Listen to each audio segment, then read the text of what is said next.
Olá, todo mundo! Esta é mais uma edição do podcast Segredos de Família. O assunto aqui são as histórias sobre nossas famílias que podem ser reveladas pela análise dos genes de nosso DNA. Meu nome é Mônica Teixeira e sou jornalista. Comigo estão Regina Mingroni Neto, do Centro de Estudos do Genoma Humano e Células Tronco, sediado no Instituto de Biociências da USP. Oi, Regina, bom dia! Bom dia, Mônica. Bom dia, pessoal. E Rodrigo Mendes, professor de genética da Escola Mobile de São Paulo. Olá, Rodrigo. Oi, Mônica. Oi, Regina. Bom dia, Rodrigo. No podcast de hoje, vamos conversar sobre a história de um menino de 10 anos, chamado Hugo, e de sua mãe, a Olga. Esses nomes são fictícios, mas a história deles não é. Hugo sofre de microcefalia e de deficiência intelectual. A mãe o levou a um médico geneticista em busca de identificar se uma síndrome genética seria a causa desses e de outros sinais que Hugo apresenta. Por isso, o médico pediu um exame genético sofisticado. Algum tempo depois, o laboratório entrou em contato com o médico e informou que sim, havia uma alteração genética detectada no exame de Hugo que explicava o quadro clínico do menino. Ocorreu, porém, que o laboratório identificou uma outra mutação em Hugo, num outro gene, chamado MSH2, que predispõe os portadores a um tipo hereditário de câncer no intestino. A partir daí, o médico chamou a mãe, a Olga, e perguntou a ela se havia casos desse câncer na família.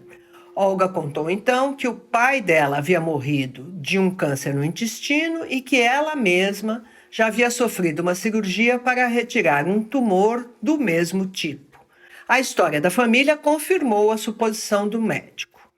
Antes da gente continuar, eu queria fazer uma pergunta para o Rodrigo. Câncer é uma doença hereditária? Mônica, câncer, na verdade, é um conjunto de doenças, que tem algumas características em comum e que a gente coloca nesse grupo, então, câncer. Quando as nossas células começam a se reproduzir descontroladamente e acabam ocupando o espaço de células saudáveis, migrando para outros tecidos e se multiplicando nesses outros tecidos, impedindo que eles realizem a função normal deles. Então, esse guarda-chuva de doenças, chamada câncer, é sempre um tipo de doença genética. Ou seja, eu tenho que ter uma alteração nos genes que controlam a multiplicação das células para ter o desenvolvimento de um câncer.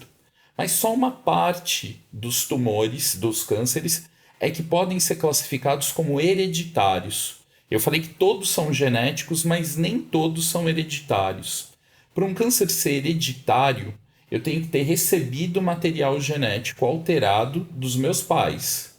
Então, o caso que a gente está vendo da Olga e do Hugo é um caso em que eu tenho um câncer hereditário, que a Olga passou um material genético, uma alteração então nesse gene MSH2, que já predispõe o Hugo a ter essa doença. Mas é importante a gente entender essa diferença. De genético, todos são, mas hereditário, só alguns deles. No caso do Hugo, ele já tem uma versão alterada desse gene. Ao longo da vida dele, ele pode vir a ter uma alteração na outra versão desse gene e aí sim vir a desenvolver o câncer. Por isso, então, que a gente chama de predisposição genética. Quer dizer, não é uma predisposição hereditária no sentido de que é herdada, mas é só uma predisposição. Se eu que não tenho ninguém na família com essa doença, eu não tenho nenhuma cópia alterada, ele já tem uma. Então, se a gente tivesse a mesma vida e adquirisse uma dessas mutações ao longo do tempo, eu teria uma só, ele já teria duas. Então, ele sai na frente nessa história do câncer. Regina, duas coisas que eu quero te perguntar. Primeiro, o que, num caso como esse que a gente está contando, o que o geneticista deve fazer? Mas eu tenho também uma outra pergunta. Que tipo de doença, que tipo de câncer é esse que resulta em uma porção de gente numa família ter câncer de intestino, um tipo de câncer de intestino? Então, o que está acontecendo nessa família é que está sendo transmitida de geração a geração uma cópia alterada desse gene MSH2. Ele faz parte de um conjunto de moléculas, de proteínas muito importante para fazer o reparo da molécula do DNA quando essa molécula do DNA exibe algum tipo de defeito. Mais especificamente, nesse nosso exemplo do gene MSH2, a proteína trabalha no que a gente chama de reparo de mau emparelhamento do DNA. Todo mundo já ouviu falar que o DNA é uma dupla fita, né, de nucleotídeos entrelaçados, e ele tem aquela forma da dupla hélice. Numa situação normal, essas duas fitas devem emparelhar muito bem. No entanto, quando o DNA se replica, de vez em quando a enzima que replica o DNA ela escorrega e ela pode introduzir nucleotídeos a mais, nucleotídeos a menos, especialmente em sequência repetida. Quando a gente tem as bases nitrogenadas, por exemplo, adenina, adenina, adenina, adenina repetidas, ou então adenina, timina, adenina, timina, adenina, timina, AT, AT, AT. Do mesmo modo que eu estou engasgando aqui para falar AT, AT, AT, AT, a enzima também engasga na replicação do DNA às vezes e provoca esses erros. Esses erros causam uma alteração do emparelhamento do DNA, uma deformação da estrutura física do DNA e ligam um mecanismo de reparo do mau emparelhamento do DNA, que vai lá e conserta esses erros. Então, esse gene MSH2, ele é um gene que conserta, que vai lá e conserta esse tipo de erro. Isso, ele codifica uma proteína que faz parte de um conjunto de proteínas que vai lá e conserta esse erro. Então, a gente deduz que se o Hugo e as pessoas da família dele herdam uma versão alterada desse gene, talvez já estejam produzindo um pouco menos da proteína que faz o reparo do DNA. Se por acidente, em alguma célula do corpo do Hugo, da mãe dele, acontecer uma alteração nessa segunda cópia, aí a gente vai ter uma célula, um conjunto de células, né, descendentes dessa, que vai ser incapaz de reparar esses erros da replicação do DNA. Então, uma célula com uma probabilidade muito grande de gerar novas mutações no DNA que podem resultar no câncer. Quando a gente estava preparando o podcast, eu li que pessoas que têm esse problema genético transmitido por um dos pais têm uma chance de 80% de ter o câncer. Quer dizer, é grande, né? É grande. Em cada célula nossa, é preciso que aconteça um segundo evento mutacional, inativando a segunda cópia do MSH2, para que eu tenha uma célula com muita chance de ter erros e, digamos assim, chegar a originar um tumor. Mas esse segundo evento não acontece em todo mundo, nem em todas as células sempre. É um fenômeno ao acaso. Então, pode ser que uma pessoa que herde essa primeira cópia alterada do MSH2 nunca chegue, com sorte, a ter uma alteração da segunda cópia. E aí o câncer não vai se instalar. Então, a pessoa, teoricamente, poderia escapar do câncer. Mas, no entanto, no decorrer da vida toda dessa pessoa, é dito que ela tem aproximadamente 80% de desenvolver esse câncer. Frente a essa situação, a esse câncer que é transmitido hereditariamente, a predisposição é transmitida hereditariamente, o que se espera do médico geneticista ou do aconselhamento genético? Bem, mediante um histórico de repetição de um certo tipo de câncer em uma família, o geneticista pode suspeitar de que se trata uma dessas famílias de câncer hereditário. Então, cumpre destacar que nem todo câncer de cólon é hereditário, que é só uma fração dos casos, uma fração das famílias são essas famílias com uma predisposição elevada a desenvolver o câncer.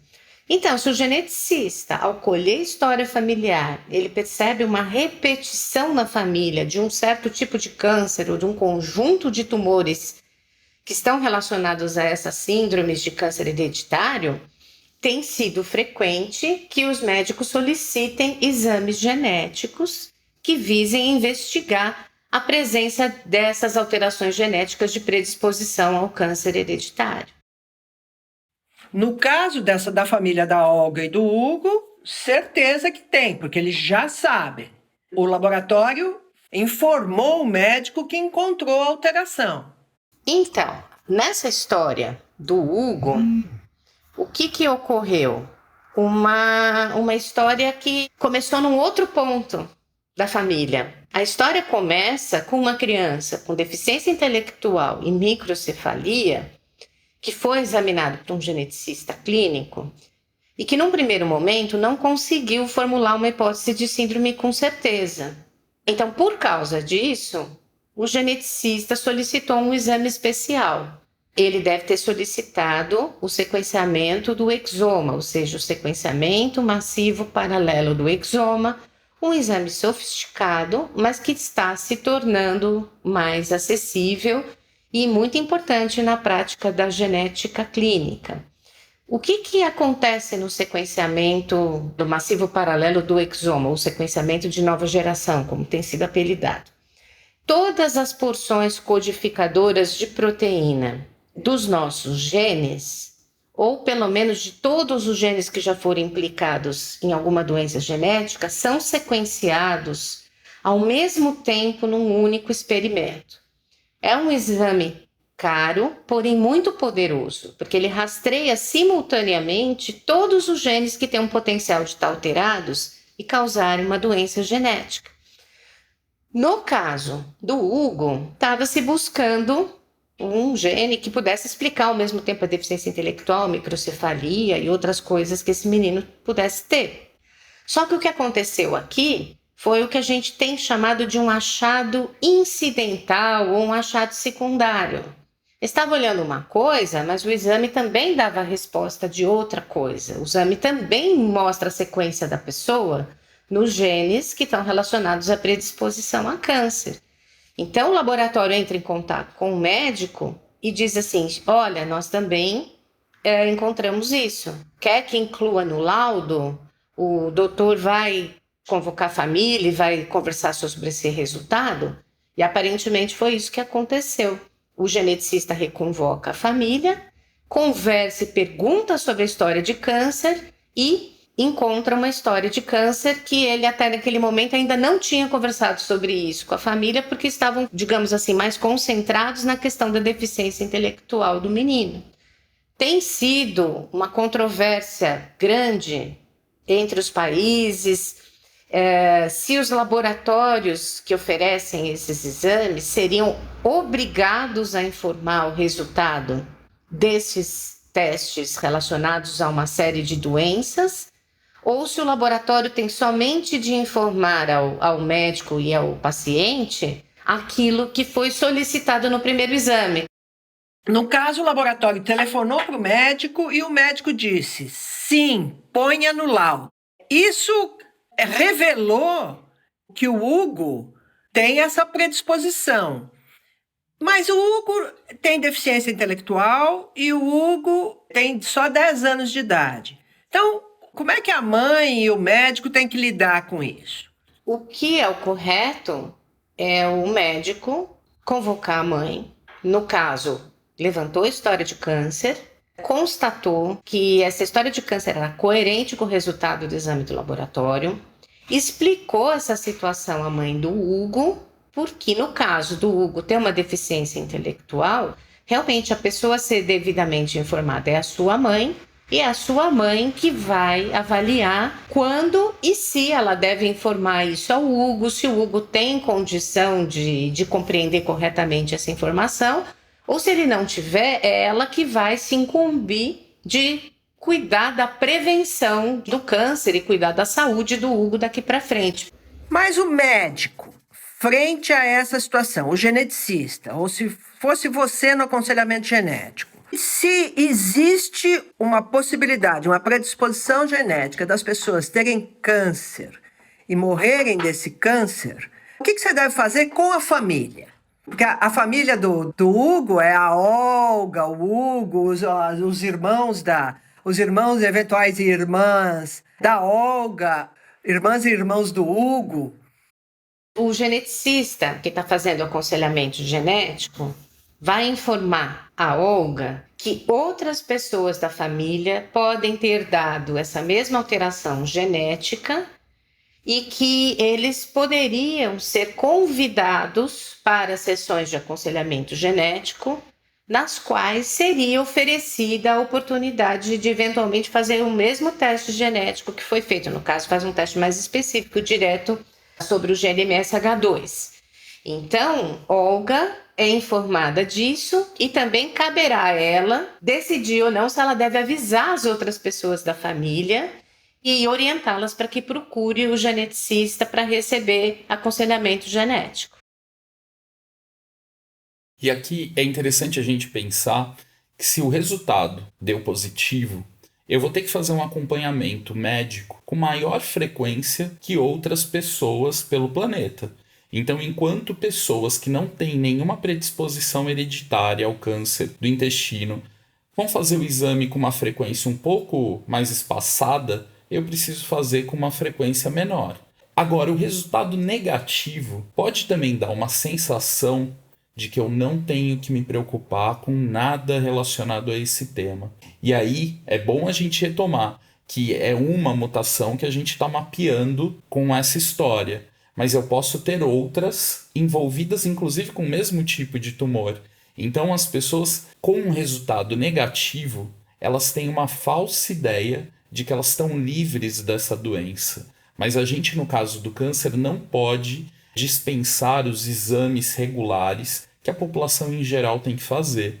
É interessante que daí sim vira um dilema, né? Porque o resultado positivo informa uma coisa, mas o negativo não exclui a possibilidade da pessoa vir apresentar uma doença como essa, né? Por isso que é muito importante um aconselhamento genético que seja feito por um profissional treinado especialista, porque ele vai colocar tudo isso para o indivíduo. Então, nesse exemplo aqui do gene MSH2, uma pessoa que testa e se mostra com alteração no gene, a literatura está dizendo que essa pessoa tem que se submeter à colonoscopia periódica a partir dos 25 anos. Na prática médica de rotina, é comum que esse exame seja feito geralmente em pessoas com 50 anos ou mais, e nunca aos 25. A diferença entre fazer ou não o teste diz respeito à idade que se começam os exames preventivos e a sua frequência. E é isso que deve ser explicado ao indivíduo numa sessão de orientação genética, no qual ele vai decidir. Tudo isso tem que ser explicado antes dele decidir se ele vai fazer o teste do MSH2. O Hugo tem um irmão, o Heitor. O Heitor está com 17 anos. Primeiro, qual é a chance do Heitor também ter recebido da mãe, da Olga, esse gene alterado? Essa é a primeira pergunta. E a segunda, do ponto de vista do aconselhamento genético, o que deve acontecer em relação a alguém que tem 17 anos de idade? Dado que o Hugo tem alteração no gene MSH2, a mãe dele já teve o câncer coloretal, o avô aparentemente faleceu da mesma doença, a gente pode deduzir que a Olga deve ter esse gene MSH2 alterado também. Isso provavelmente seria confirmado durante o estudo genético da família. De posse dessa informação, a gente pode dizer que o Heitor tem 50% de chance de herdar a cópia do gene alterado da sua mãe. Então, o Heitor é uma pessoa com 50% de risco de ter essa alteração do MSH2. Bom, agora nós estamos numa idade complicada, né? O Heitor está com 17 anos, mas provavelmente é um jovem que a gente imagina com condições de compreender uma orientação, uma sessão de aconselhamento genético. Se eu fosse o geneticista, eu convidaria o Heitor, acompanhado de sua mãe, para uma sessão de aconselhamento genético, na qual tudo isso seria explicado aos dois. Com base nisso, a gente tem vários caminhos possíveis. Os dois mais lógicos seria aguardar o Heitor fazer 18 anos, no que no nosso país, em teoria, torna a pessoa plenamente competente para tomar suas decisões, e ele eventualmente vai decidir por fazer o teste, decidiria sozinho por fazer o teste, mas se houver uma angústia muito grande da família, eventualmente a sua mãe autorizaria formalmente o Heitor a fazer esse teste, desde que ele esteja de acordo com isso, que ele esteja esclarecido. Nesse caso, nesse exemplo específico, eu consultei a literatura que se fala em colonoscopia a partir dos 25 anos, que é muito raro alguém antes dessa idade vir a manifestar. Então, se fosse a mãe do Heitor, eu ia esperar o Heitor fazer 18 anos e depois a vir conversar com ele de novo e falar: meu filho, não se esqueça que você precisa se decidir a fazer esse teste, que pode ser importante no sentido de prevenir o câncer. E essa predisposição genética, tem outras parecidas com essa, nesses genes ligados ao reparo do DNA no que tange ao pareamento, também podem causar outros cânceres, não é isso? Sim, por exemplo, nesse caso mesmo, existe um outro gene que, se não me engano, é o MLH1, que também codifica proteínas do reparo do DNA e também está relacionado à predisposição ao câncer coloretal. Então, no caso do câncer coloretal, o MSH2 não é o único. Tem outros genes relacionados a essa cadeia do reparo do DNA que, quando alterados, podem levar ao câncer coloretal. Do mesmo modo, existem outros tipos de genes que têm a ver com o reparo do DNA que, quando alterados, podem levar a síndromes genéticas que têm como um dos seus sinais e sintomas uma predisposição muito aumentada a certos tipos de câncer, que é o caso do xeroderma pigmentoso, que também é uma síndrome genética, tem uma série de sintomas, mas eles têm uma susceptibilidade enorme ao câncer de pele quando expostos ao sol. Então, realmente, alterar a maquinaria do reparo aos diferentes tipos de dano que o DNA pode sofrer, ou reparo a erros que a maquinaria que replica o DNA pode cometer, estão muitas vezes correlacionados com predisposição aumentada ao câncer. Essa conversa toda que a gente está tendo me faz lembrar os casos de câncer de mama e câncer de ovário. Você balançou a cabeça aí, Rodrigo? Por quê? Porque me veio uma pergunta enquanto a Regina falava, Mônica, que vai acho que muito encontro da sua futura. Por isso que eu vou lançar, se não for essa, você complementa. Uma decisão de muitas mulheres que têm histórico familiar, até identificação de genes já na família, é retirar precocemente a glândula mamária, fazer uma mastectomia preventiva. Então, uma dúvida que eu teria assim, será que não valeria a pena retirar esse trecho do intestino antes mesmo de vir a ter um problema? Eu não quero correr mais esse risco. Que trecho é esse do intestino? Porque é um trecho só, não é no intestino todo? O câncer sempre fica num certo pedaço do intestino? Sim, os tumores são concentrados no cólon. Embora não seja absolutamente proibido desenvolver câncer em outra parte do corpo, outra região do intestino, mas eles ficam preferencialmente concentrados no colo. Há cirurgiões que preconizam que a pessoa poderia fazer essa cirurgia e retirar trecho. O intestino? Não, só o cólon. A gente não pode viver bem sem partes extensas do nosso intestino. Então, seria o caso de retirar cirurgicamente o cólon. E a avaliação se isso é adequado ou não, ela é clínica. Ela tem a ver com questões desde o quanto que isso prejudica a função e a qualidade de vida da pessoa, o quanto que ela suporta bem uma cirurgia, uma coisa é fazer isso uma pessoa jovem, saudável, outra coisa uma pessoa que tenha outras condições clínicas. Então é um assunto controvertido e delicado que deve ser resolvido caso a caso, tá? E com base em informações de cunho clínico. No caso do câncer de mama hereditário, tem-se falado e tem-se feito, em alguns casos, a remoção das mamas, né? A mastectomia preventiva. Acho que é um caso que todo mundo ouviu falar. Acho que foi muito dramático quando a Angelina Jolie decidiu por isso. E aparentemente foi uma decisão muito refletida e muito embasada pelas perdas que ela já tinha tido de mulheres da família dela, mãe, irmã, por conta do câncer de mama hereditário. Mas cada vez mais eu diria que os exames genéticos estão modificando o estilo de vida das pessoas e as decisões que as pessoas estão tomando, né? Essa medicina, digamos assim, personalizada tomando o corpo. E nessa medicina personalizada, os testes genéticos estão ganhando um papel cada vez mais relevante. É importante nessa ideia do aconselhamento, né, do assessoramento médico, a gente não esquecer, caso eu tire essa região do intestino, o gene alterado, o MSH, ele está envolvido com vários outros tipos de tumores graves. Então eu não posso também ter aquela sensação novamente de que eu estou livre dessa questão. Então eu estou livre talvez dessa questão nessa região do intestino, mas tem outros tipos de tumores que podem se desenvolver. No caso da Angelina Jolie, ela até retirou outros tecidos também, além da glândula mamária, por conta disso, por saber que existia o risco em outras regiões do corpo dela de se desenvolver um câncer, né? Tudo isso é muito controverso, né, gente? Outra controvérsia, eu imagino que exista no caso da família que sabe que tem esse conjunto de genes alterados, tentar evitar a transmissão para os filhos por fertilização assistida.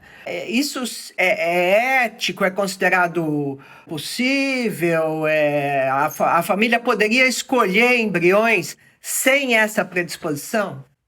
Isto é possível, é tecnicamente possível e é considerado ético, porque você está lidando na verdade, com uma seleção de embriões que sejam não carregadores do gene alterado. Então, se uma pessoa dessa família, vamos imaginar que o Heitor esteja também com o gene alterado e ele for programar ter seus próprios filhos, eles poderiam lançar mão de um protocolo de fertilização assistida, poderiam lançar mão do teste genético dos embriões e selecionar para implantação somente os embriões que não carregam a versão alterada do gene. Isso seria factível e está sendo um procedimento usado para prevenir o nascimento de crianças com uma série de doenças genéticas no mundo todo, à medida que essas técnicas estão ficando um pouco mais difundidas e acessíveis. No entanto, ainda é para nós no Brasil um procedimento muito caro e acessível a um número muito pequeno de pessoas. Agora, o filho do Heitor, caso nasça por meio desse processo, se não usar protetor solar e ficar tomando sol todo dia, ou for em clínica de bronzeamento artificial, vai ter um câncer de pele com uma idade bem menor do que teria, talvez, caso herdasse a mutação do pai. Então, de novo, esse conjunto de doenças, a gente não pode ter uma falsa segurança. A gente tem que fazer os exames preventivos, como as recomendações médicas solicitam, porque a gente tem uma falsa ideia de segurança. Eu estou livre dessa variação, então eu não vou ter nenhum tipo de câncer. E a gente está falando de muitas doenças diferentes, né? Mas eu tenho a possibilidade de entrar no túnel do tempo. 1 ano se passou, o Heitor resolveu fazer o teste e o resultado foi que ele não tem alteração no MSH2. É mais um caso de final feliz para um problema genético familiar. Esse foi o Segredos de Família de hoje. Até a próxima vez. Tchau, Regina. Tchau, Mônica. Tchau, Rodrigo. Tchau, Rodrigo. Tchau, Mônica. Tchau, Regina. Até a próxima. Até a próxima. Essa foi mais uma edição de Segredos de Família, podcast do projeto de divulgação científica do Genoma USP. O O podcast é coordenado por Eliana Dessen, com projeto audiovisual de Diana Zatz-Mussi, edição e mixagem de áudio de Gil Fuser, layout e finalização de Daniel Cotrim. Até a próxima edição.